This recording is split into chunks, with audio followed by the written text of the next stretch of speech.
Welcome to everyday cooking. இன்னும் எங்கள் சேனலுக்கு சப்ஸ்கிரைப் பண்ணாமல் இருக்கிறீங்களா?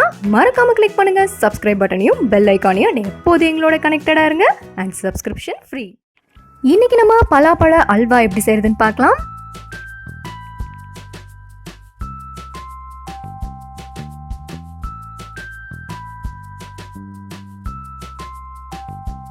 இதுக்கு ஒரு 20லேருந்து 25 பலாப்பழ சொலை எடுத்துக்கோங்க. கொட்டையெல்லாம் எடுத்துகிட்டு தனியாக எடுத்து வச்சுக்கோங்க.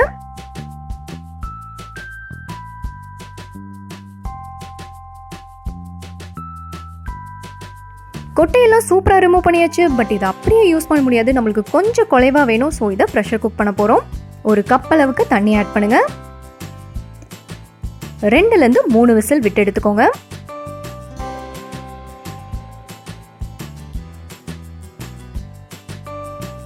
இதோ நம்மளோட பழம் சூப்பராக குக் ஆயிடுச்சு. இதை இப்போ மிக்ஸி ஜாருக்கு மாற்றிடலாம்.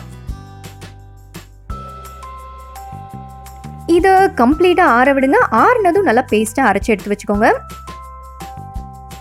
இதோ நம்மளோட பேஸ்ட் ரெடி. இது ஒரு பக்கம் இருக்கட்டும்.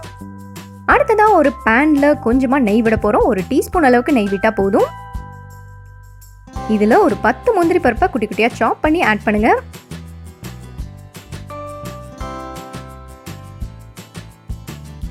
இது நல்லா வறுபடணும், கலர் சேஞ்ச் ஆகி வரும். அது வரைக்கும் நல்லா வறுத்துக்கோங்க.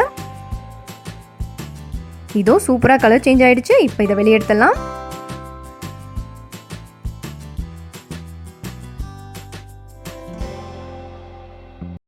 ஸோ பருப்பு ரெடி. இது ஒரு பக்கம் இருக்கட்டும். மிச்சம் இருக்கிற நெய்யில் அப்படியே அந்த பலாப்பழ பேஸ்ட்டை ஊற்றிடுங்க. எக்ஸ்ட்ரா நெய் ஊற்ற தேவையில்லை. இதோட ஒரு 1/4 கப் அளவுக்கு சர்க்கரை ஆட் பண்ணிக்கலாம். பலாப்பழத்தோட இனிப்பை பொறுத்து கூடவோ குறைவோ ஆட் பண்ணிக்கோங்க. இப்போ நல்லா கிளற ஆரம்பிக்கலாம்.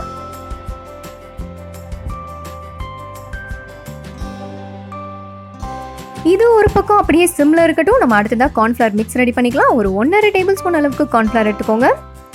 இதோட 1/2 கப் அளவுக்கு தண்ணி ஆட் பண்ணி நல்லா கட்டி விடாமல் கரைச்சிட்டே வாங்க.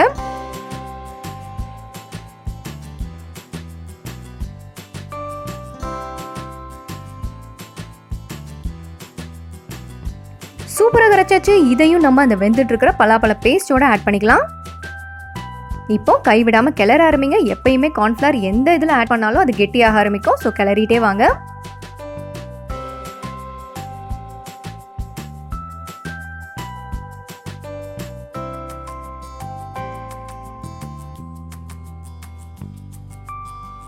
நல்லா கிளறிட்டே வாங்க. உங்களுக்கு கெட்டி ஆகிட்டு இருக்கிறது தெரியும். ஓரளவுக்கு கெட்டியானதும் நம்ம 1/2 கப் அளவுக்கு பால் சேர்க்க போகிறோம். பாருங்க, ஓரளவுக்கு நல்லா கெட்டி ஆயிடுச்சு. இந்த ஸ்டேஜில் 1/2 கப் அளவுக்கு பால் சேர்த்துக்கோங்க. மறுபடியும் கிளற ஆரம்பிங்க.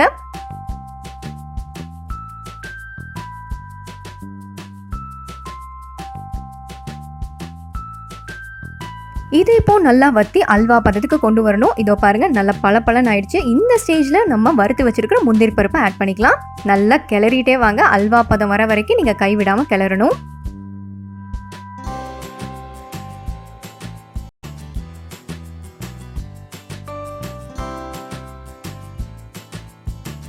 ஒரு ஸ்டேஜில் ஓரம் எல்லாம் நல்லா ஒட்டாமல் வரும். அது வரைக்கும் நம்ம நல்லா கிளற ஆரம்பிக்கணும். இதோ பாருங்கள், நல்லா ஓரம்லாம் ஓரளவுக்கு ஒட்டாமல் வந்துட்டுருக்கு. இந்த ஸ்டேஜில் நம்ம ஒரு 2 டீஸ்பூன் அளவுக்கு நெய் ஆட் பண்ணிக்கலாம்.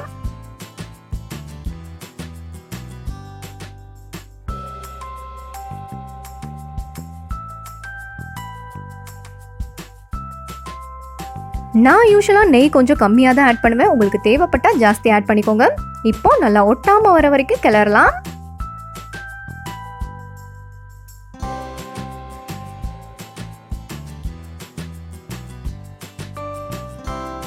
இது சூப்பராக ரெடி ஆயிடுச்சு. அண்ட் ஆற ஆற இது இன்னுமே கொஞ்சம் கெட்டியாகும். ஸோ இந்த ஸ்டேஜில் ஆஃப் பண்ணிக்கோங்க.